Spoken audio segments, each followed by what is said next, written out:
16th century में France में एक ऐसे शख्स हुए थे जिनका ये दावा था कि वह भविष्य में होने वाली घटनाओं के बारे में बता सकते हैं। इनका नाम नास्त्रेदमस था।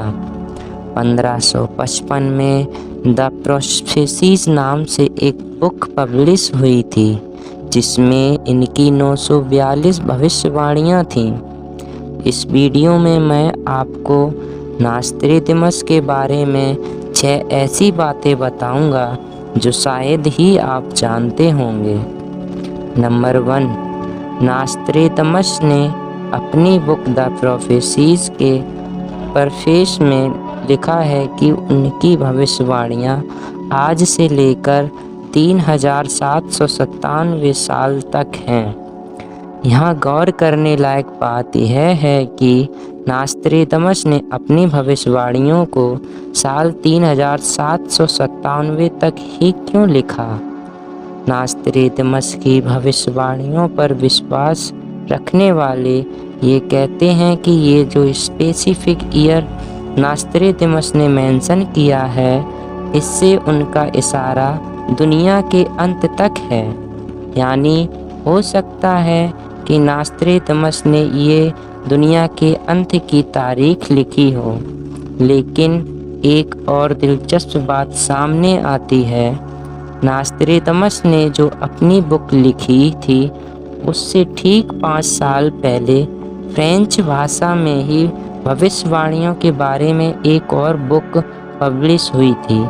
इसे लिखने वाला फ्रांस का ही रिचार्डस रॉसट नाम का एक शख्स था। इस बुक में दुनिया के अंत की तारीख लिखी है, साल 2242। अब इसका नास्त्रेदमस से क्या कनेक्शन है? आपको याद होगा मैंने थोड़ी देर पहले बताया था कि नास्त्रेदमस ने अपनी बुक के प्रीफेस में लिखा था कि उनकी भविष्यवाणियाँ आज से लेकर 3797 साल तक हैं और उन्होंने अपनी बुक का प्रीफेस लिखा था 1555 में। इसी साल नास्त्रेदमस की बुक पब्लिश हुई थी। अगर 3397 में 1555 माइनस करते हैं तो जो संख्या हमारे सामने आती है वो ये है 2242, वही जो दूसरी फ्रेंच बुक में लिखी है। नास्त्रेदमस अपनी भविष्यवाणियाँ घुमा फिरा कर पहेलियों के रूप में लिखा करते थे। हो सकता है दुनिया के अंत की तारीख के रूप में उन्होंने साल 2242 की तरफ इशारा किया हो। नंबर 2, नास्त्रेदमस के सपोर्टर ये दावा करते हैं कि नास्त्रेदमस ने कई बड़ी ऐतिहासिक घटनाओं के बारे में पहले ही लिख दिया था, जैसे कि हिरोशिमा और नागासाकी पर परमाणु हमला, great fire of London, French revolution और 1911 अटैक के बारे में। वहीं एक्सपर्ट्स का ये कहना है कि नास्त्रेदमस ने आम की तरह घटना के बारे में भविष्यवाणियाँ की थी, जैसे नेचुरल डिजास्टर, लड़ाइयाँ, हमले और महामारियाँ। ऐसी घटनाएं इतिहास में हमेशा से होती रही हैं और इसके अलावा वो भविष्यवाणियों को कविताओं के रूप में लिखते थे और रहस्यमयी तरीके से लिखते थे। तो इसलिए अगर कोई घटना घटती है तो उससे मिलती जुलती नास्त्रेदमस की कोई भविष्यवाणी ढूंढना और उसे उस घटना के साथ जोड़ देना और कहना कि देखो नास्त्रेदमस ने इसे पहले ही प्रेरित कर दिया था, ये ज़्यादा मुश्किल काम नहीं है। एक्सपर्ट्स कहते हैं कि नास्त्रेदमस के सपोर्टर हमेशा से यही करते आए हैं। फिर नास्त्रेदमस कहते हैं कि लिखी गई लाइन्स को उल्टा सीधा अपने ढंग से इंटरप्रेट करते हैं और उसे किसी घटना के साथ जोड़ देते हैं। नंबर 3, 11 सितंबर 2001 को जब अमेरिका में वर्ल्ड ट्रेड सेंटर पर हमला हुआ तो उस दौरान हर तरफ नास्त्रेदमस की लिखी ये भविष्यवाणी घूम रही थी। इस भविष्यवाणी की इंटरप्रिटेशन करने वालों ने ये कहा कि सिटी ऑफ गॉड से नास्त्रेदमस का मतलब है न्यूयॉर्क सिटी, लेकिन सच में ये है कि न्यूयॉर्क सिटी को कभी भी सिटी ऑफ गॉड का टाइटल नहीं मिला है। टू ब्रदर्स के बारे में कहा गया है कि नास्त्रेदमस ने ये ट्विन टावर के बारे में लिखा है, लेकिन दुनिया में बहुत सी चीज़ें पेयर में हो सकती हैं। ये ज़रूरी तो नहीं ये ट्विन टावर के बारे में ही लिखा हो। और एक और बात, ये पहली 4 लाइंस जो नास्त्रेदमस की ही लिखी हैं, लेकिन ये 5वीं लाइन किसी गुमनाम इंटरनेट यूज़र ने अपनी तरफ से जोड़ दी।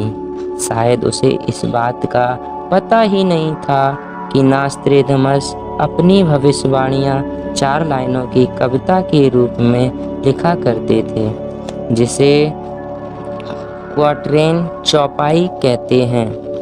और एक और इम्पोर्टेंट बात, नास्त्रेदमस ने फ्रांस के किंग हेनरी II को एक लेटर लिखा था, जिसमें उन्होंने लिखा था कि उसकी भविष्यवाणियाँ यूरोप, नॉर्थ अफ्रीका और एशिया के कुछ हिस्सों तक ही सीमित हैं। इसका मतलब अमेरिका के बारे में नास्त्रेदमस की कोई भविष्यवाणी थी ही नहीं। नंबर 4, नास्त्रेदमस की ज़िंदगी से जुड़े रिकॉर्ड्स से पता चलता है कि नास्त्रेदमस ने अपनी आधी से ज़्यादा ज़िंदगी डर में गुजारी। उसे इस बात का डर था कि कैथोलिक चर्च उसके प्रोफेसी के काम को धन विरोधी मानकर उसे सज़ा ना सुना दे। लेकिन नास्त्रेदमस के लिए खुशनसीबी की बात ये रही कि उस ज़माने में ना तो एस्ट्रोलॉजी और ना ही प्रोफेसी के काम को धर्म विरोधी माना जाता था। सिर्फ एक ही वजह से वो खतरे में पड़ सकते थे कि अगर वो अपनी भविष्यवाणियों के सही होने का दावा करने के लिए कुछ मैजिक प्रैक्टिस करते। नंबर 5, बहुत से स्कॉलर्स ये मानते हैं कि नास्त्रेदमस के पास कोई सुपरनैचुरल पावर नहीं थी कि वो फ्यूचर देख सकते थे, बल्कि वो पास्ट में हो चुकी घटनाओं को फ्यूचर में प्रोजेक्ट करना जानते थे। पीटर लेमिस्यूरियर, जो कि फॉर्मर कैम्ब्रिज लिंग्विस्ट और एक नास्त्रेदमस एक्सपर्ट हैं, यह नास्त्रेदमस पर बहुत सारी किताबें लिख चुके हैं।